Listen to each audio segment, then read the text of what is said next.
उपासक अपने आराध्य देव का दृढ़ भरोसा, ये अहंकार से रहित जो महापुरुष का सेवन करने वाले हैं उन्हीं को ये भरोसा प्राप्त होता है। नहीं, अहम जनित जो कर्म करे उसका तो भरोसा होता है, लेकिन प्रियालाल के चरणों का भरोसा नहीं होता। ये रहस्य रघुनाथ कर बेग न जाने कोय, जो जाने रघुपति कृपा तो सपन्यों मोह न होए। यह रहस्य रघुनाथ कर बेग न जाने कोई, जल्दी कोई ये समझ नहीं पाता। जो समझ गया फिर वो जानत तुम्हें तुम्हें हो जाए, फिर किंचन मात्र भेद नहीं रह जाता, वो अभेद स्थिति को प्राप्त हो, वो प्रेम स्वरूप हो जाता है, जानत तुम्हें तुम्हें हो जाए। श्रीपाद प्रबोधानंद जी महाराज कह रहे हैं, ये वृंदावन धाम है, साधो शक्नोषि नो चेत सकलमपि हठात स्वप्न कल्पम विहातुम, तर्हि त्वं ध्याय वृंदावन मनुषं अथोपास्य वृंदावनेशौ, तन्नामान्येव नित्यं जप सतत मथो तत्कथां संसृणुष्व, श्रीमद् वृंदावन स्थानथ परिचर भो भोजनाच्छादनाद्यैः। इसमें साधो संबोधन करते हैं, अर्थात ये जन साधारण से ऊपर उठी हुई बात है। जो सतमार्ग में चल पड़ा है, जिसने निश्चय कर लिया है कि इसी जन्म में मुझे प्रिया प्रीतम की प्राप्ति करनी है, वो साधो ही हो गया। वो चाहे पैंट शर्ट में हो, चाहे वो धोती कुर्ता में हो, साधु का तात्पर्य उसके स्वभाव से है। बाहरी वेश से केवल साधु नहीं माना जाता। वेश के साथ आचरण नहीं है तो वेश तो कालनेमी ने भी रख लिया था। वेश तो बहुत से कत्ल करके भी रख लेते हैं। वेश तो बहुत से चोर और ठग भी रख लेते हैं। वेश रखने में कितने मिनट लगता है? थोड़ी देर के लिए वेश रखा, फिर सांसारिक वेशभूषा में फिर ऐसे विचरण कर रहे। कई ऐसे प्रसंग पाए गए। वेश का खास महत्व आचरण से है। यदि आचरण नहीं तो वेश का कोई खास महत्व नहीं है। साधो सकनोषि नो चेत सकलमपि हठात स्वप्न कल्पम विहातुम। अय साधो, अय उपासक, तू इतना बात समझ ले कि जितना तू इस संसार का वैभव सुख देख रहा है, एक स्वप्न है, स्वाप्निक है, काल्पनिक है, सत्य नहीं है। हे साधो, सकनोषि नो चेत सकलमपि हठात स्वप्न कल्पम विहातुम। यदि तुम मेरी बात मान सको और ऐसा कर सको, क्या ये जितनी भी भोग सामग्री, जितने भी भोग प्रक्रियाएं, जितना भी वैभव, ये एक स्वाप्निक है। श्रीपाद जो कह रहे हैं वो भगवान शंकर पहले ही बोले, उमा कहूं मैं अनुभव अपना, सत हरि भजन जगत सब सपना। बड़े बड़े महापुरुषों ने कहा, ब्रह्म स्तंभ पर्यंतम सर्वम मायामयम जगत सत्यम सत्यम पुनः सत्यम हरेर नामैव केवलम। भगवान नाम केवल सत्य और सब झूठा है। ये जो आज दिखाई दे रहा है कल नहीं रहेगा, जो कल नहीं था वहां आज कुछ और दिखाई दे रहा है। बड़ा विचित्र माया का खेल है, ये काल्पनिक है, स्वाप्निक है। तरही तुम ध्याय, तुम ध्यान करो। किसका? बोले वृंदावन मनुष्यम अथो उपास्य, जो वृंदावन में रात दिन जिनकी उपासना होती है, श्यामा श्याम, इनका तुम ध्यान करो। इस संसार का चिंतन मत करो, ये काल्पनिक है, ये स्वाप्निक है, ये नष्ट होने वाला है। बोले बहुत कठिन है प्रिया प्रीतम का चिंतन करना, श्यामा श्याम का चिंतन करना। तो बोले वृंदावनेशौ, वृंदावन आ जाओ, यहां आध्यात्मिक पावर तुम्हारे हृदय में जागृत होगा। बहुत बड़ी सामर्थ्य है धाम की। तुम्हें सत्संग मिलेगा, जब भगवान विशेष कृपालु होते हैं तब सत्संग में भेजते हैं। कोई कोई कृपा की अवहेलना करके सत्संग से लाभ नहीं ले पाते हैं। कोई बिरले होते हैं जो सत्संग रूपी अमृत का पान करते हैं। क्या सत्संग रूपी अमृत से मिलता है? बोले तन नाम अन्य नित्यम जप, अन्य नहीं, तन नाम। तन नाम श्यामा श्याम का, जहां कहा तरही त्वम ध्याये, श्यामा श्याम का ध्यान करो। कौन? वृंदावन मनुष्यम अथो उपास्य। वृंदावन में रात दिन जो उपास्य देव हैं, जिनकी उपासना होती, तरही त्वम ध्याये, उनका ध्यान करो, श्यामा श्याम का। बोले बड़ा कठिन है, कैसे ध्यान करूं? तो बोले वृंदावनेशौ, आओ वृंदावन, और वृंदावन में रसिकों का संग करो तो तन नामान्येव, तुम्हारे हृदय में अन्य भाव हट करके नाम में प्रीति होने लगेगी। तन नाम राधा राधा, राधा वल्लभ श्री हरिवंश, राधा वल्लभ श्री हरिवंश। नित्यम जप, नित्य जप, तो तुझे दिखाई देने लगेगा कि संसार स्वाप्निक है।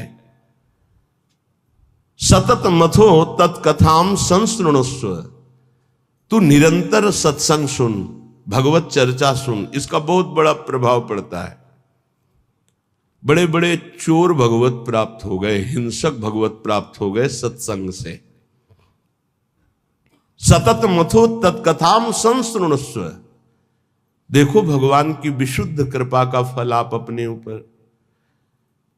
आप यहां 2 बजे से 2:30 बजे से 3 बजे से ऐसे तैयार होकर पंक्ति में खड़े रहते हैं।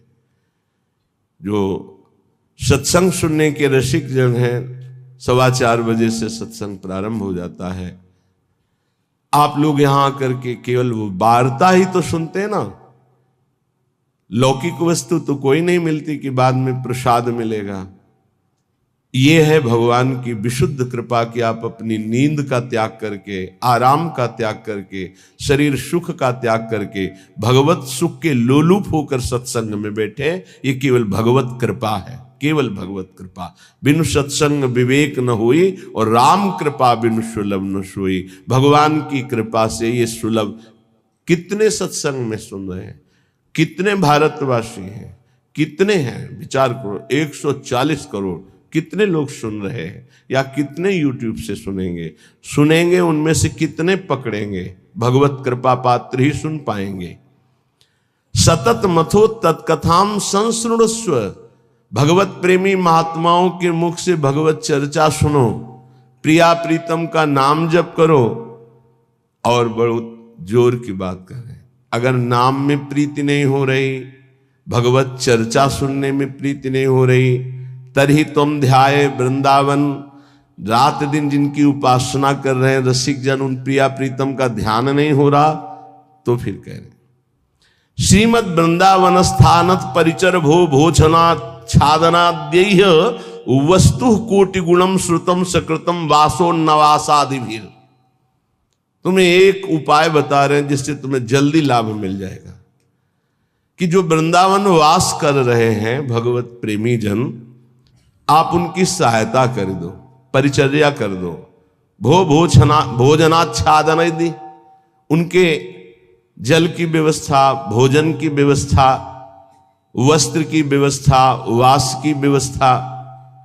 वस्तु कोटि गुणम श्रुतम सुकृतम वासोन्नवासादि भी। वस्त्र है, अन्न है, जल है, व्यवस्था उनके रहने की। तो बोले जो ऐसा करता है तो अन्य जगह से करोड़ गुना बढ़कर उसको यहां लाभ मिलता है। वस्तु कोटि गुणम श्रुतम सुकृतम। सुकृतम माने मतलब पुण्य। जैसे आप गांव में अपने 50 को भोजन पवावे और फिर संगम प्रयागराज तीर्थ में जाके भोजन, तो बहुत बड़ा अंतर हो गया। फिर काशीपुरी में, द्वारिकापुरी में, अयोध्यापुरी में, मथुरापुरी में, कांचीपुरी में, अवंतिकापुरी में, इनमें पवाएं तो उससे भी बहुत बड़ा अंतर पड़ा, बड़ा लाभ मिलेगा। लेकिन श्रीधाम वृंदावन में यदि वास करने वाले जन हैं, उनको भोजन है, वस्त्र है, उनके वास की व्यवस्था है, तो वस्तु कोटि गुणम श्रुतम सुकृतम वासोन्नवासादिवीर परिचर भोजनाच्छादनाद्यैः, उनकी परिचर्या, उनकी सेवा, भोजन है, जल है, वस्त्र है आदि आदि जो उनकी वास में सुविधा देता है, बोले करोड़ गुना उसको लाभ हम प्राप्त होता है। वस्तु कोटि गुणम, 1 रुपये का करोड़ रुपया। ये किसको? जो अपनी वस्तु दान करता है। दूसरी बात, जो ये मान के कि प्रिया प्रीतम प्रभु की दी हुई वस्तु प्रभु के जनों में लग रही, तो उसे भगवत प्रेम प्राप्त होता है, उसकी नाम में रुचि हो जाएगी, उसकी प्रिया प्रीतम के ध्यान में रुचि हो जाएगी, उसकी भगवत चर्चा सुनने में रुचि हो जाएगी। वस्तु वही दी, फल 2 हो गए। एक हो गया प्राकृतिक फल, 1 रुपए का 1 करोड़ वापस मिलेगा, और एक हो गया कि वही वस्तु दी और भगवत प्रेम मिलेगा। नाम में प्रीति, धाम में प्रीति, लीला में प्रीति, प्रिया प्रीतम में प्रीति। पर एक अपना मान करके अर्पित करता है कि ये मेरी संपत्ति मैं दान कर रहा हूं, तो उसे करोड़ गुना बढ़कर मिलेगा। और एक तो दियम वस्तु गोविंदम तुभ्यमेव समर्पये, हे प्रभु आपकी दी हुई वस्तु आपको समर्पित कर रहा हूं, इससे उसे भगवत आराधना में रुचि प्रकट हो जाएगी, जो अत्यंत दुर्लभ बात है। यदि वो वृंदावन वास नहीं करता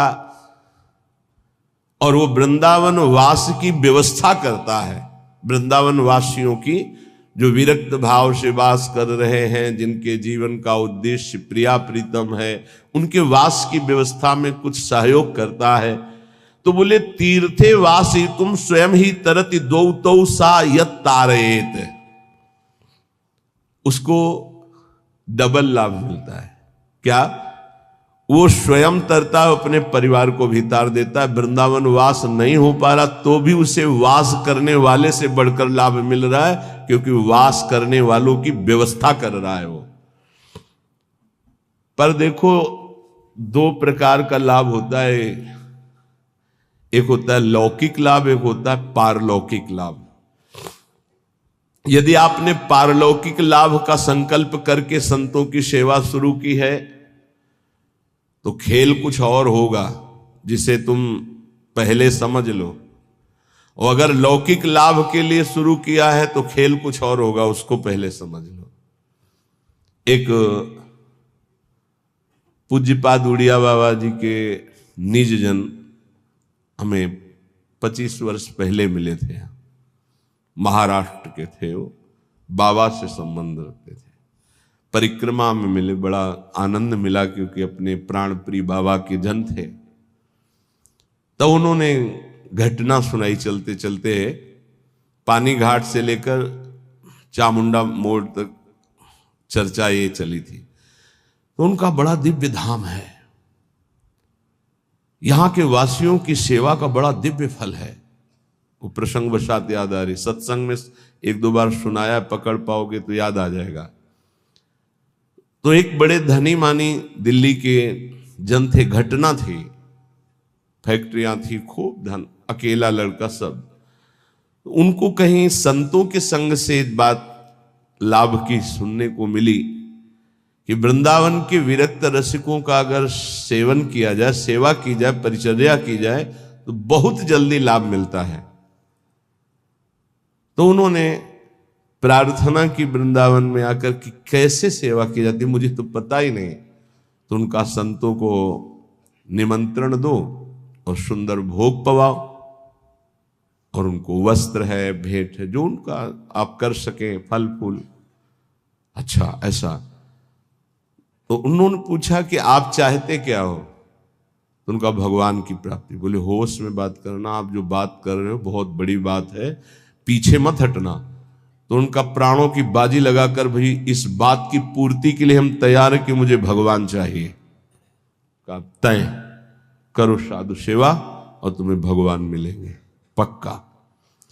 अब वो वृंदावन के प्रेमी जनों की सेवा करते, 100-500 संतों को निमंत्रण देते, सब पवाते।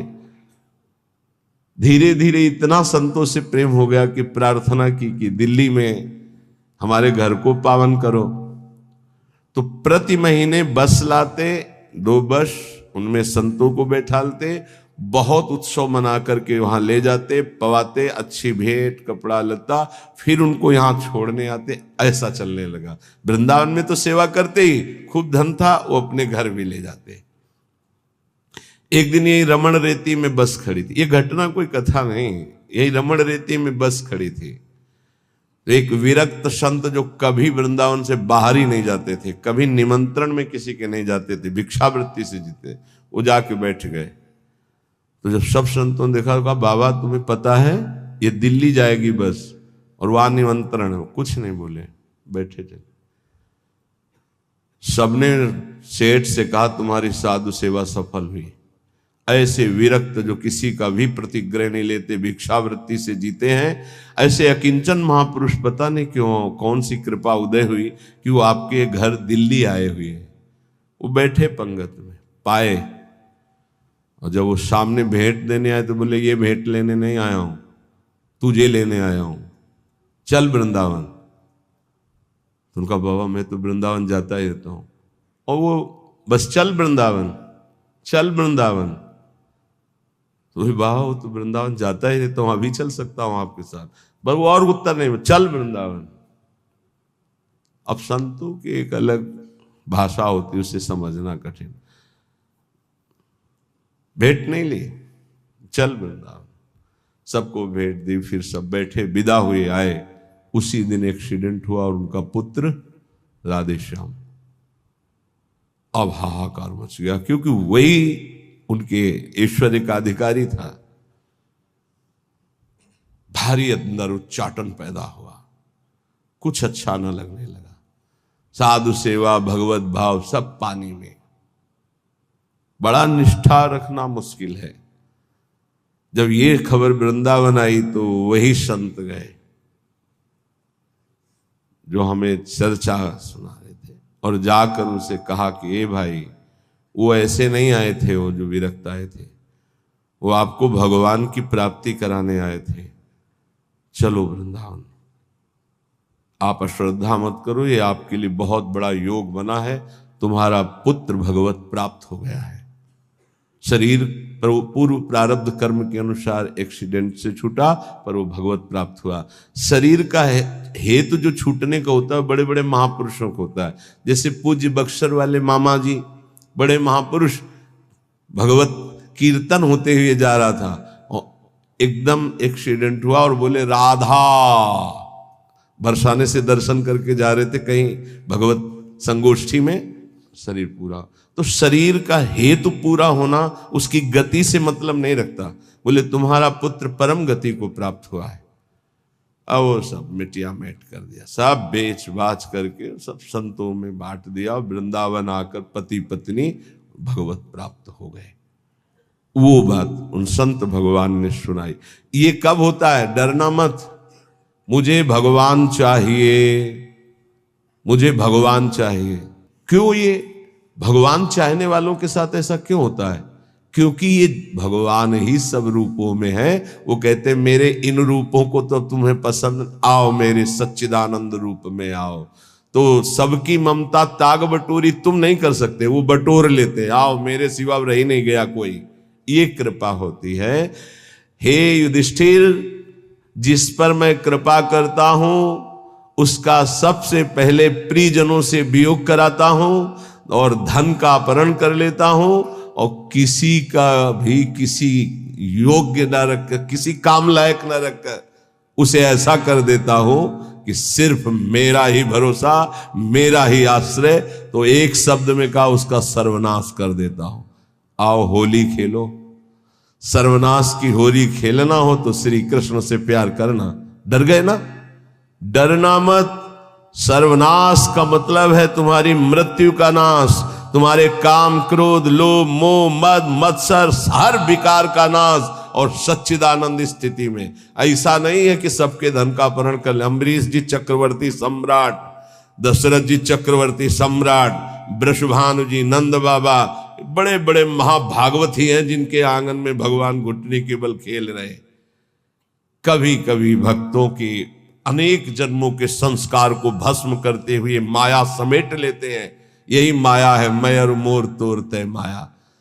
तो यहां कह रहे हैं जो अपनी वस्तु मानकर दान करता है उसे करोड़ गुना बढ़, ये अच्छा लगता है नहीं, ये अच्छा लगता है। एक देव करोड़ भंजाओ, और दूसरा है आपकी वस्तु आपको समर्पित, वो सीधे आपको प्राप्त करेगा प्रभु को अनंत काल तक के लिए। महान वैभव संपन्न सुख संपन्न प्रभु के समीप, जो हमारे प्रीतम है, जिनके हम अंश है, वास्तविक जो हमारे संबंधी है। ये तो सब संबंध का नाटक है, वास्तविक सत्य संबंध हमारा प्रभु से है। तो श्रीपाद कह बहुत सुंदर उपाय बता रहे, साधु सकनोष, यदि तुम ऐसा कर सको, संपूर्ण संसार स्वाप्निक है, इसका त्याग कर प्रिया प्रीतम का ध्यान करो। बोले बड़ा कठिन, कैसे करूं? बोले आओ वृंदावन रसिकों का संग करो, तन नाम जप, उनका नाम जप करो, नाम कीर्तन करो, लीला कथा सुनो, तुम्हारी प्रीति हो जाएगी प्रिया प्रीतम में। बोले बहुत कठिन है, इसमें भी मन नहीं लगता। तो फिर ऐसा करो, जो वृंदावन वासी विरक्त जन, उनको भोजन कराओ, उनके वस्त्र की व्यवस्था करो, उनके वास की व्यवस्था करो, उनके वास की सुविधा दो। वस्तु कोटि गुणम श्रुतम सुकृतम वासोन्न वासादि भी, वस्त्र और वास आदि की व्यवस्था, भोजन भोजनाच्छादन की व्यवस्था। तो बोले वास ही तू स्वयं ही तरते, वो स्वयं तर जाएगा। और दो